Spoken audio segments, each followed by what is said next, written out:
What's up, YouTube, and welcome to another episode of Fancy Foils, indubitably.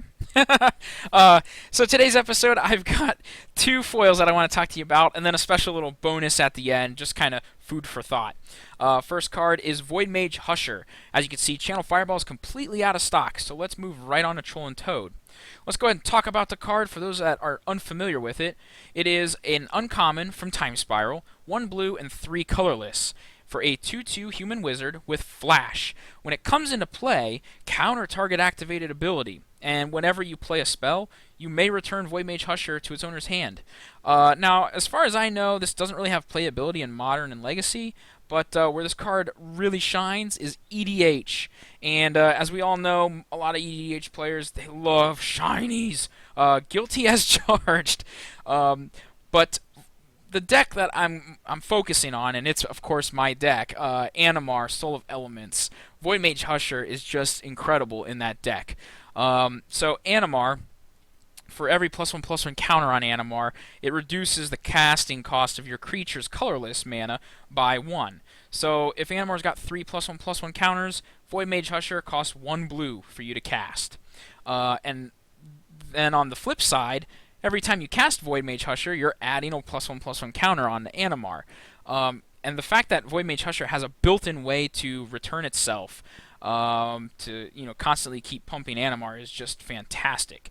But I love the fact that you've got a half stifle on a stick, so you can tutor it up using Survival of the Fittest, Fauna Shaman, get this or Imperial Recruiter, get this bad boy Void Mage Husher in your hand and ready to protect yourself.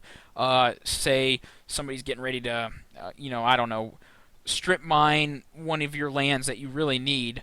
Boom, you can counter that ability, that activated ability. Say somebody's got a Planeswalker getting ready to ultimate and just screw you over. Yes, boom, you can counter that activated ability because that is a loyalty cost. By removing the loyalty counters, that's an activated ability which you can counter. So there's a lot of really good practical usages for Void Mage Husher, and a deck like Animar that focuses, being heavy creature based.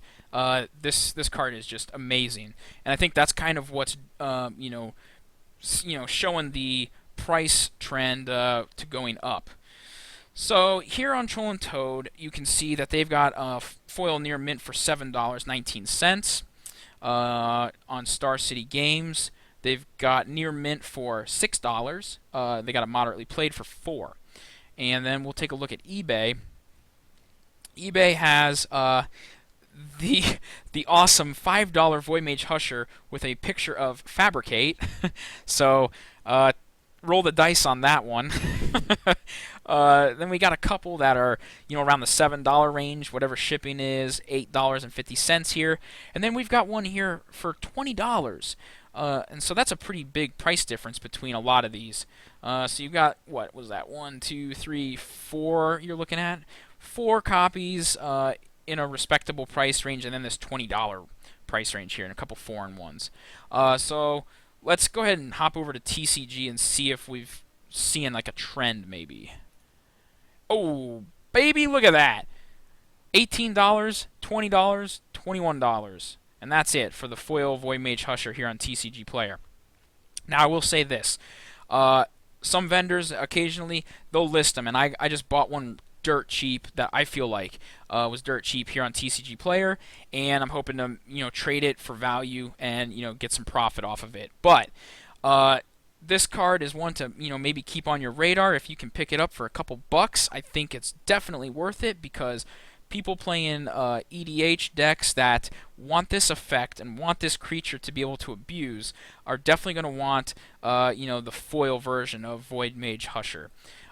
So keep that in mind on your radar. It's a very powerful card, and until it sees a reprint, it's probably going to, start to, average out in this price range amongst, the big retailers, I would think.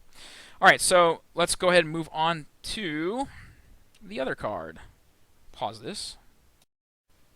And the other card I want to talk to you guys about is Looter Il-Kor. This guy's also from Time Spiral, and he's also another blue card. Go figure. More blue cards to be talking about. So anyways, Channel Fireball is out of stock for their foils, so let's take a look at Troll Toad.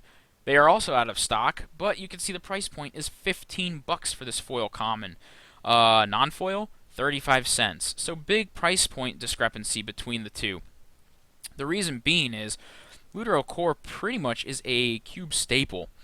For those that don't know what he is one blue, one colorless, gets you a 1/1 with Shadow. And Shadow is this creature can block or be blocked by only creatures with Shadow, meaning most of the time he's getting in there. And it says whenever Lutero Core deals damage to an opponent, you get to draw a card, then discard a card. Why is he so good in Cube? Well, he's an enabler. You know, he provides you a discard outlet and enables those Reanimator style combo decks so well. Sometimes, if you're lucky, cast them on turn 1, say off Lotus Petal, and you're swinging with on turn 2. Otherwise, you're pretty much happy to be swinging on turn 3, discard your Grizzlebrand, and then cast one of your Reanimate effects, draw a bunch of cards, and pretty much GG. So, $15 price point here on Troll and Toad. We'll take a look at Star City. They've got $10 for their near mint, but it's out of stock, and they got 2 moderately playeds for $8. That's not too shabby, I guess. Sometimes you can find better on TCG, which I'll show you here in a second. But honestly, this card's demand kind of still exists. And here we'll see on eBay, the lowest is $10. And I'll be honest with you, when I bought my first foil Lutero Core, which was probably about 4 months ago, that's the price I paid, was $10, because at the time this card was scarce. I mean, like, I couldn't find it anywhere. There was no listings anywhere. So I went ahead and, you know, spent $10 on eBay, picked my copy up because TCG had zero copies. So I figured this guy must really be in demand. He's going to continue to go up. And here you can see on eBay some of the other price points. $25, $18.63 with whatever the shipping is.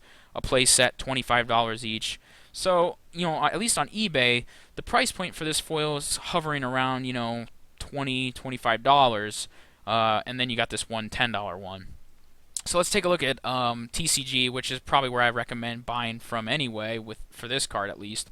You got your median price point is $14.53. Looks like there's 11 results. You got a near mint one for $13.39. So basically you're looking at the mid-teens for this card. And I'll show you here in a quick second what I paid for just recently for another one that I'm hoping to maybe be able to trade off for some value or whatnot. But Lutero Core, keep an eye out for him, at least until he sees a reprint, which, you know, who knows when reprints are going to happen. But as more people want to keep building cubes, they're definitely going to be wanting to, you know, continue pimping out with this guy. So keep an eye out for him. Now I'll show you guys what I just recently picked up and the bonus.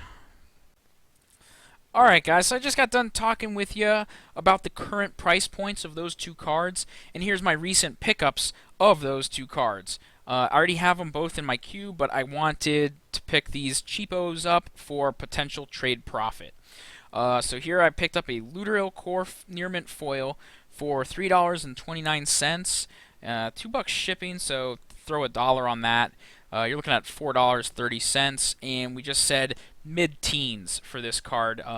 You know, pretty common. So hopefully I can get $10 out of that guy.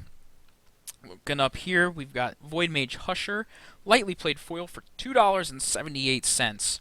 $2 shipping, whatever. Throw $1 there. $3.78, and we said, you know, if those decks that are demanding the foil Void Mage Husher continue to go up, then I can definitely see this card being in the, you know, the mid-teens, maybe even hitting that $20 mark. So that would definitely be some good trade profit there for me as well.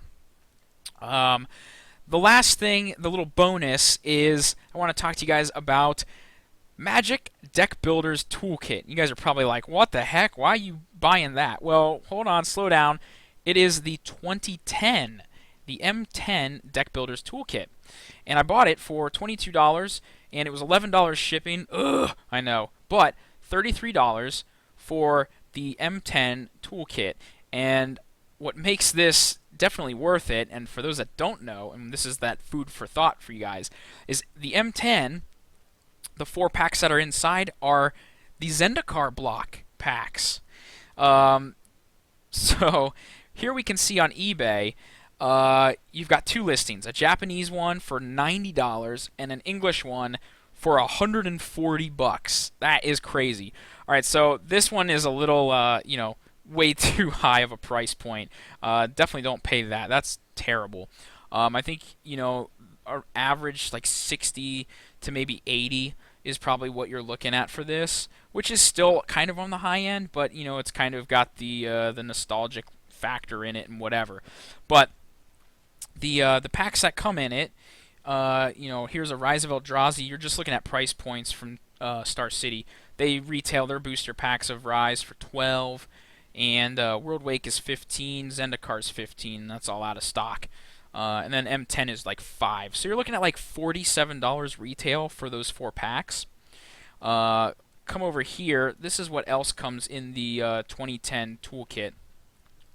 For those that aren't familiar with this, you get 85 fixed cards, which is 8 uncommons, 77 commons, and then you get 4 out of 11 different possible strategy packs, which is 6 commons and 4 uncommons. You get your 4 booster packs from recent sets, and here it says down here, all the cards are from M10, Zendikar, World Wake, and Rise of Eldrazi. So here's the 85 fixed cards, which are actually not too shabby. Like, you get 2 lightning bolts. Here's a Merfolk Looter and a Seagate Oracle, Disfigure, Doomblade. Some pretty solid stuff in here.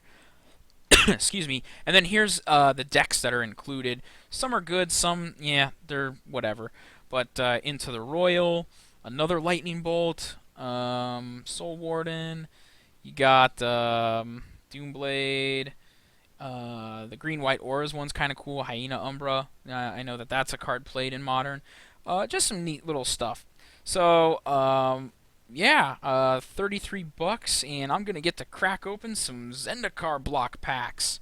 And don't forget, you get that full art land, which is pretty sick there, too. So, hope, cross my fingers and pull a foil Jace the Mind Sculptor. But, that's just kind of food for thought. I guess maybe if your local isn't keen on the prices and stuff, I feel like that's a pretty good price point for a 2010 Deck Builder's Toolkit. So that's a little bonus for you to take away and keep in the back of your mind of the contents of that toolkit. So hope you guys enjoyed this episode of Fancy Foils, and I will catch you all next time.